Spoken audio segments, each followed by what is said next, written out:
Hello friends, welcome to kitchen with says. केम छो? मजामा? Says वराना जय जिनेन्द्र। हवे आज हूँ तमने मग बनावता शीखवा जई रही छूँ।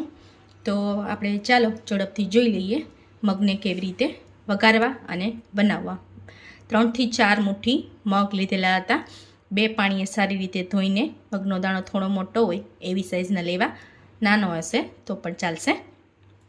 4 થી 5 विसल वगाड़ीने मैं આવી રીતે બાફી લીધા છે। 2 થી 3 પાણીએ ધોઈને આવી રીતે થોડું પાણી એડ કરીને 4 થી 5 વિસલ વગાડી લેવી। વિસલ વગાડવા ટાઈમે આની અંદર પાણી સિવાય કાંઈ જ ના નાખું। વગાડવા સમયે જ કેવી રીતે મસાલો કરવો તો ચાલો એને હું તમને શીખવાડી દઉં છું। એક પેનમાં 3 થી 4 ચમચી મેં આવી રીતે ઓઇલ લીધેલું છે, પ્રીહીટ કરવા માટે મૂકી દીધું છે। અને હવે આની અંદર હું આવી રીતે 1 વાટકી છાશ લેવાની છે, આની અંદર એડ કરવાની છે। જો આપ જોઈ શકો છો આ મગ થોડા સૂકા નહીં થાય, થોડા ગ્રેવીવાળા રહેશે, રસાવાળા રહેશે, ગુજરાતીમાં આપણે કહીએ તો। આવી રીતે એની અંદર થોડી છાશ એડ કરી દેવી।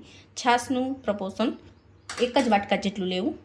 આવી રીતે 4 થી 5 જણને જો બનાવતા હોય તો છાશનું પ્રપોર્શન 1 જ વાટકો લેવો, બહુ બધું છાશનું પ્રપોર્શન ના લેવું। છાશનું મીડિયમ ખાટી લેવી, બહુ વધારે પડતી એકદમ ખાટી અને સાવ એકદમ મોડી મીડિયમ સાઇઝની લેવી, બહુ ખાટીની અને મોડીની। દહીં હશે તો પણ ચાલશે। 3 થી 4 ચમચી આની અંદર દહીં નાખું।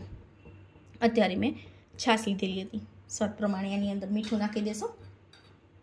આની અંદર જ મસાલા એડ કરી દઈશું આપણે। हळदर नाखी देशुं स्वाद प्रमाणे, 1 चमची हळदर नाखी देशुं। एवी रीते बधुं एड करी दईशुं आनी अंदर ज ते बाउल मां ते। एक वखत आ मग बनावजो अने मने कमेंट में जरूरथी जणावजो के तमे टेस्ट में केवा लाग्या। खाटा अने मीठा एवा खाटा मीठा लागशे टेस्ट में मग, केम के छाश नाखेली है एनी अंदर, एटले थोड़ू तेल आई जाए एटले झड़पथी एनी अंदर 1 चमची मीठुं नाखीने तरत ज लाल मरचुं बळे नहीं ए रीते झड़पथी मग एनी अंदर एड करी देवा। आ रीते बधा ज मग एड करी देशुं आपणे। आ रीते हूँ एड करी दईश।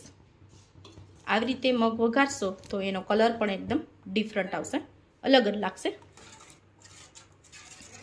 હવે આની અંદર ચપટી ખાંડ નાખવી।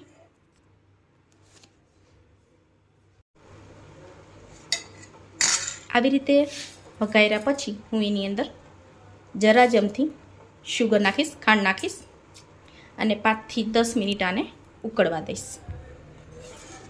હાઈ ફ્લેમ ઉપર ઉકળવા દઈશ એને। આવી રીતે કન્સિસ્ટન્સી રાખવાની છે। થોડા લિક્વિડ ટાઈપના છાશ નાખેલી છે એટલે લિક્વિડ ટાઈપના બનશે, સૂકા મગ નહીં બને। સૂકા મગનો વિડીયો હું નેક્સ્ટમાં જરૂરથી મૂકીશ। અત્યારે આ રીતના લિક્વિડ મેં મગ બનાવેલા છે। તો આ રીતે 5 થી 10 મિનિટ ઉકાળ્યા પછી આવી રીતે થઈ જશે। અને ગેસ બંધ કર્યા પછી જ એની અંદર કોરિએન્ડર એડ કરવી, જેથી કરીને કોરિએન્ડર આપણી કાળી ના પડે। ઉકળતા સમયે કોરિએન્ડર એડ ના કરવી, નહીં તો પછી કાળી થઈ જશે આપણી કોરિએન્ડર।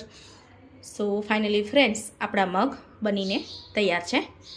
આની અંદર તમે માઇનોર અમથી શુગર પણ એડ કરી શકો છો।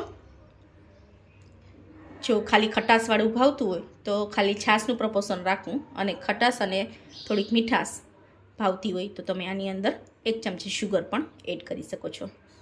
લાઇક, શેર અને સબસ્ક્રાઈબ કરવાનું ભૂલતા નહીં। Thank you for watching. Thank you friends.